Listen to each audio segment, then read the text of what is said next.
Hey everyone, Namaste. Welcome to my channel. So today we'll be talking about hidden goodwill. Hidden goodwill होती क्या है, formula क्या होता है, एक इलस्ट्रेशन करके समझेंगे हम. तो अगर आप चैनल पे नए हैं तो please make sure to hit the subscribe button and press the bell icon. Let us get started with it. अच्छा, तो गुडविल की बात तो हम ऑलरेडी कर चुके हैं कि गुडविल क्या होती है, गुडविल कंप्यूट कैसे करते हैं, गुडविल का वैल्यूएशन किस किस टाइप से करते हैं, ये सारी चीज़ें हमने कर ली है. अब हिडन गुडविल नाम से थोड़ा क्लियर हो रहा है कि जब गुडविल आपको क्वेश्चन में दिया ही नहीं होता है then that is hidden goodwill, कि आपको पता ही नहीं है कि गुडविल का अब ट्रीटमेंट कैसे करेंगे अगर हमें गुडविल का अमाउंट ही नहीं पता है. तो वो भी कैलकुलेट करने का एक तरीका होता है. हम आज उसको पढ़ेंगे कि कैसे उसको कैलकुलेट किया जाता है अगर आपको क्वेश्चन में गिवन नहीं है कि जो नया पार्टनर आया है वो गुडविल कितने अमाउंट से ले आया है. या फिर फर्म की गुडविल भी नहीं दी हुई है, नए पार्टनर का शेयर भी नहीं दिया हुआ है, तो फिर गुडविल कैसे निकालते हैं ये देखेंगे आज. So at the time of admission of a new partner, the amount of goodwill is not specified in the books. कि जब एडमिशन हो रहा है ना किसी पार्टनर का, नए पार्टनर का, तो फिर गुडविल जो है वो बुक्स में नहीं लिखी हुई है. In the books of accounts the goodwill is not specified. हम एडमिशन ऑफ अ पार्टनर पढ़ रहे हैं ना. अब पहले से दो पार्टनर्स थे, एक्स और वाई, ये पहले से थे बिजनेस में. अब जेड जब नया पार्टनर आता है तो हमने ऑलरेडी पढ़ रखा है कि ये ओल्ड पार्टनर्स के लिए क्या लेके आता है, प्रीमियम फॉर गुडविल, क्योंकि इन्होंने अभी तक अपना बिजनेस पूरा इस्टेब्लिश किया, रन किया, और ये बीच में आके बेनिफिट्स लेगा. तो इसके लिए क्या ले आता है, प्रीमियम फॉर गुडविल, एक कॉम्पनसेशन काइंड ऑफ देने के लिए. तो हम फर्म की गुडविल हमें दी रहती है जिसके बेसिस पे हम जेड के हिस्से की गुडविल निकाल लेते हैं और उसको सैक्रिफाइसिंग रेशियो में पुराने पार्टनर्स को बांट देते हैं. लेकिन अगर क्वेश्चन में आपको ये दिया ही नहीं है कि गुडविल कितनी है तो उसी को हम क्या बोलते हैं, हिडन गुडविल. ठीक है, इसको हम इन्फर्ड गुडविल भी बोलते हैं. तो ठीक है, अब होता क्या है ये हमें पता चल गया. इसको कैलकुलेट कैसे करते हैं, तो इसके लिए फॉर्मूला होता है बहुत सिंपल सा.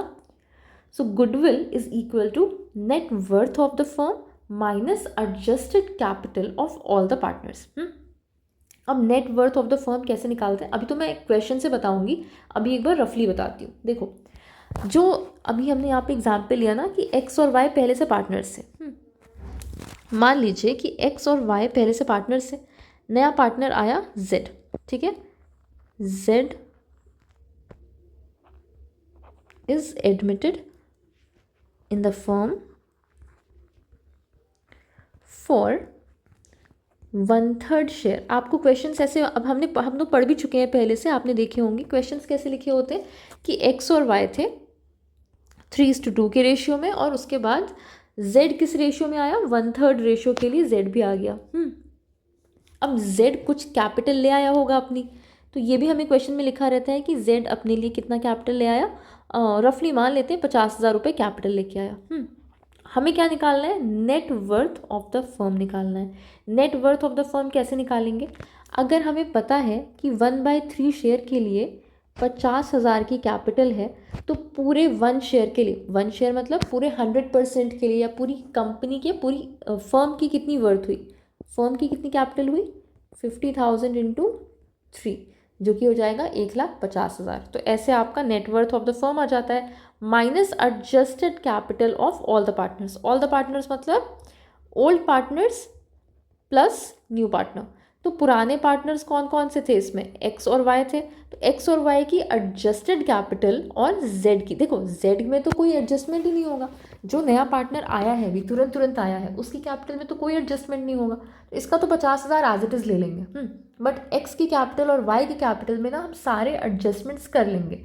प्रीवियस वीडियो में हमने पार्टनर्स कैपिटल अकाउंट पढ़ रखा है, तो अब हमें पता है कि एडजस्टमेंट्स कैसे करते हैं. ठीक है, अगर आपने वो वीडियो नहीं देखा है ना तो उसका लिंक मैंने डिस्क्रिप्शन में दे रखा है, आप वो वीडियो देख लीजिएगा.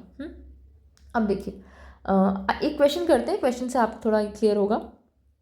हाँ, ये इलस्ट्रेशन क्या बोल रहा है, M and N are partners in a firm sharing profits and loss in the ratio of 5:3. 5:3 के रेशियो में एम और एन पार्टनरशिप में थे, with the capital of, capital लिखी हुई है 2,05,000 एम की और 1,85,000 एन की कैपिटल थी. अब एक नया पार्टनर आया P. P is admitted into the firm as the new partner for 1/5 share. 1/5 share के लिए आया and he brings in 1,90,000 as his capital, as his share of capital. 1,90,000 रुपये ये अपनी कैपिटल के लिए ले आया. हमें क्या निकालना है, पी का शेयर निकालना है हमें गुडविल का। अब गुडविल के बारे में तो कोई जिक्र है ही नहीं यहाँ पे, तो मतलब ये क्या है, हिडन गुडविल का क्वेश्चन है। कुछ नहीं, हम सिंपल सा फॉर्मूला लगाएंगे। फॉर्मूले के लिए हमें सबसे पहले क्या चाहिए, नेटवर्थ चाहिए। तो अब देखो सी आया है कितने के लिए, 1/5 शेयर के लिए।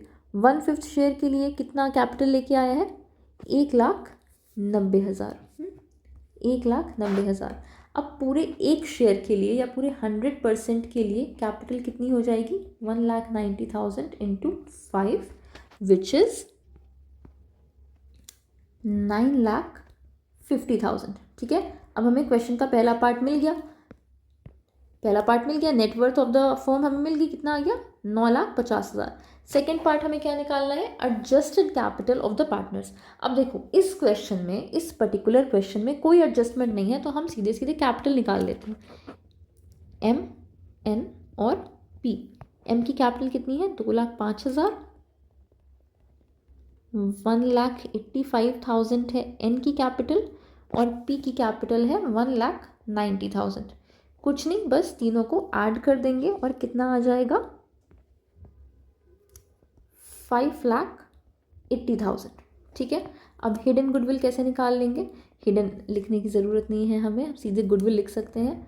गुडविल कैसे निकालेंगे, 9,50,000 माइनस 5,80,000। ठीक है, दैट विल बी 3,70,000। ये है पूरी टोटल फर्म की गुडविल। क्वेश्चन क्या पूछ रहा है, पी का शेयर निकालना है। ठीक है, पी का शेयर कितना है, 1/5, तो 3,70,000 डिवाइडेड बाय 5, ये आपका आ जाएगा कितना, 74,000। ये क्या है, पी का शेयर है गुडविल का। अब इस शेयर में ये किसको देता है, पुराने पार्टनर्स को, मतलब एम और एन को ये बांट देगा द प्रीमियम फॉर गुडविल। किस रेशियो में बांटता है, सैक्रिफाइसिंग रेशियो में। इस पे तो हम चर्चा ऑलरेडी कर चुके हैं। अच्छा, एक चीज़ मैं और बता देती हूँ आपको, यहाँ पे हमने यहाँ पे क्या पढ़ा था, फॉर्मूला में तो पढ़ा था हमने एडजस्टेड कैपिटल। एडजस्टेड कैपिटल का मतलब कि अगर पार्टनर्स की पुरानी कैपिटल एज इट इज़ नहीं ले लेनी है, हमें एडजस्टमेंट्स के साथ लेनी है। मतलब कि अगर आपको क्वेश्चन में दिया कोई रीवैल्यूएशन अकाउंट आपको बनाना पड़ रहा है, या फिर आपकी पुरानी बैलेंस शीट में कोई रिजर्व्स हैं, कोई एक्यूमुलेटेड लॉसेज हैं, एक्यूमुलेटेड प्रॉफिट्स हैं, तो वो सब भी हम पुराने पार्टनर्स को बांट देंगे, रीवैल्यूएशन का प्रॉफिट दे देंगे, रीवैल्यूएशन का लॉस कंसिडर कर लेंगे, और वो सब प्लस माइनस करने के बाद जो फाइनल कैपिटल आएगी ना, उसे कंसिडर करेंगे यहाँ पे। पुराने पार्टनर्स की एडजस्टेड कैपिटल लेनी है। इस पर्टिकुलर क्वेश्चन में कोई भी एडजस्टमेंट्स नहीं थे, बट अगर कोई एडजस्टमेंट्स होंगे तो हम एडजस्टेड कैपिटल लेंगे, और पार्टनर्स कैपिटल अकाउंट जैसे बनाते हैं ना, प्रीवियस वीडियो में बताया हुआ था, वैसे ही बना के आपकी एडजस्टेड कैपिटल आ जाएगी। तो सिंपल सा क्वेश्चन था, हमने बस नेटवर्थ निकाला, एडजस्टेड कैपिटल ऐड किया और दोनों को माइनस कर दिया, जो हमारा आंसर आएगा। मेक श्योर कि ये आपकी फर्म की गुडविल है। ठीक है, फर्म की गुडविल है। अब हमें अगर नए वाले पार्टनर का शेयर निकालना है तो बस उसके शेयर से मल्टीप्लाई कर दीजिए। तो इसका शेयर कितना था, 1/5, तो मैंने 3,70,000 इंटू 1/5 कर दिया, ये आ गया 74,000।